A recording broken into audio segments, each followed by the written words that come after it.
Anụrụ m di, mụ na di m wee na-achọ nwa. Anyị jee ụlọ ọgwụ enenesịa, a sị na ife di m ji bụrụ nwoke ezusiri ezu. Na ọ ga-akwụsị ịṅụ mmanya, kwụsị ịṅụ ife ọbụla a na-aṅụ aṅụ, libe ezigbo nri ka a maa ma ọ ga-enyeli ya aka iji tụba m nwaanyị ime. Ekwụsị anya di m bata mee ya mmenabụ, o jee ṅụọrọ onwe ya mmanya, mere onwe ife dị ya mma, si na ya ma na ya bụ nwoke, ya rapụcha ife dọkịta na-akọ. Na mgbe a na-eto okolobịa, na ya chetala ụmụ nwaanyị na-abọsị na ya tụba afọ ime, ya wee sịfa afa ji ewepụ ya na ya dịbe redi. Na ọ bụrụ na ya bụrụ nwoke, na ya ka atụbabunwu mmadụ ime bifọ. Na ọ bụrụ na o nwee ife na-emefa, na ọnya bụ nwaanyị ka o si n'aka. Si ife ihe nwoke a ji ya eme, na ọ gwabia okwu gbacha anya okwu etu sabịa isi sacha anya, ya echele n'eziokwu eziokwu na ọnya nwa bụ nsogbu. Na o nwere ebe ya ka etiela okwu. Na o nwere ife a na-eli n'ọnụ ya elibe, ka a wee mara ma ya ga-amụtala nwoke nwa. Nwoke a nwa wee na-atọchọgali ya na-edi.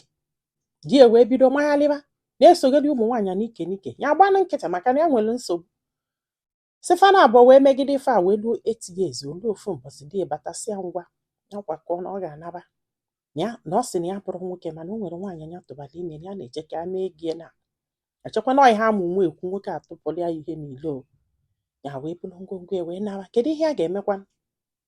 Na be nna ya wee luo, ya wee weli iwo, wee bido wee hapụ onwe ya aka wee kowe ịkpa, maka na ya chọrọ ka ya malụ n'eziokwu eziokwu ma ya bụ nwaanyị ka ya bụ nwoke. Na ya amagharịla mmagharị na-abụ bute afọ ime. Na mgbe afọ di ya echụchala ya, na ndị befe je ka eje ya ọnya biko si ọsị ife gịnị na ya chọrọ kwụdo ime ego emere n'isi ya, na o nwere ife ya chọzi to do with them. Ya chọrọ ịfụzi nwaanyị a na bie aka na-ekwu di eje mee ego nwaanyị a na-edo etie n'ụlọ n'ụbịa. So ọkwana ya, ya wee buwere nwa chi afọ ime buche mmụọ ọbụla nwa nwoke. Ya wee sị etu nwa ka ụwa dị. Ka a mụrụ nwa ahụ, ndị mmadụ wee kọlụ di ya na ya mụrụ nwa. Kọsịalị ya, ya nụrụ maka na ya maala onye je kọlị ya, bịa gwakwa ya sị na ya je gwa di ya na ọ mụrụ nwa. Ya na-ewe iwe sị ka efe o ji je gwa di ya na ya mụrụ nwa. Si ọkwana ya, wee sị na nwaanyị a niile di ya nụrụ sị na ọ dị ime, na ọ batara after 3 months, ọ sị di ya na nwa nwa apụọ.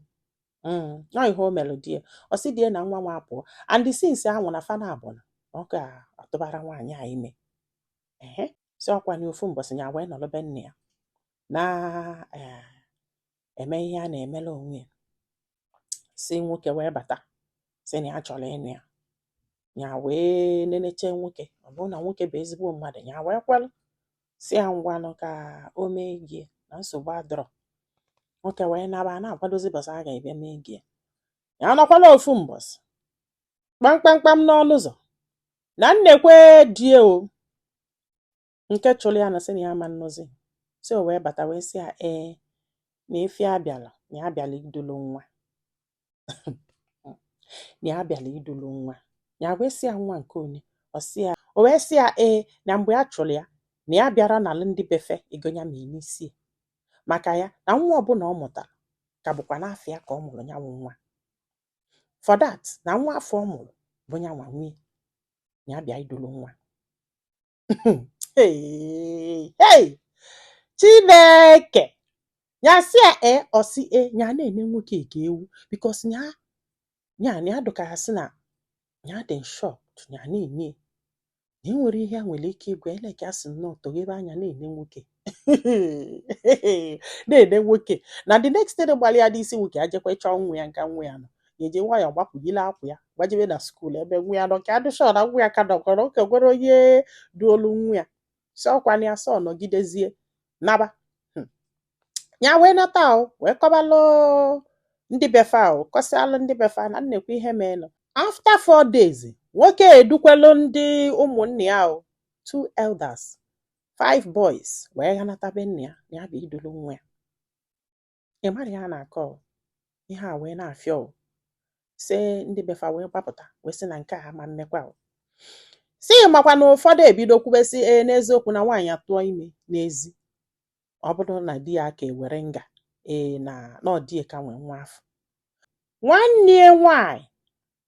Nwanne di ya anwa na nwaanyị a mekwara ya ọfụma mgbe ya bibe die, na o meteke na ọfụma. Ya laikele nwaanyị a wee bịa na-ayọ ya si anya biko kene ifefe a emene ya gbaghalụ ma ya dulu nwa ya nata akwa betie. Na ndị ya na-akwa ekwunye anwa o na ife ọ bịala iduwu nwa na ọ nwanne ya nwaanyị bụ onye na-asị anya biko ya nyezie die kọndishọn na ọ bụrụ na ọ chọrọ nwa ịma na ya nwaghị anatakwa ka ọ nụbazi afa na ka ọ nụbakwazi anya nwa wute nwa. Mana na uche ya apụgo na marriage a si na nwoke a sị na ya ga-eje kpee na kọtụ ndị ọdịnala iji gosi na eziokwu na nwa anụnwa ka bụ n'afịa ka amụrụ ya.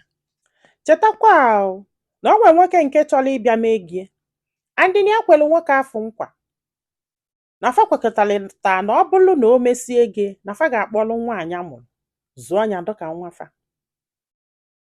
Mana ya chọọ ka amala ife ndị mmadụ lụ ọnya kpọrọ nwa anị kpọnye nwoke etu nya nọ kịta anyị amarọ ma ya ga-amụzikwa ọzọ ka ọnya nye nwoke a option nwanne ya nwaanyị kwuru which means na ọ chọọ nwa na ọ ka ga-anụbakwa ya ka a naghara azụ ka a jee ka ya na nwaanyị nke ịbụ ọzọ bụ ife nwoke a ka ọnya jiri nwayọọ kpọrọ onwe ya nwa nọlụbe nna ya zụbịa do happy.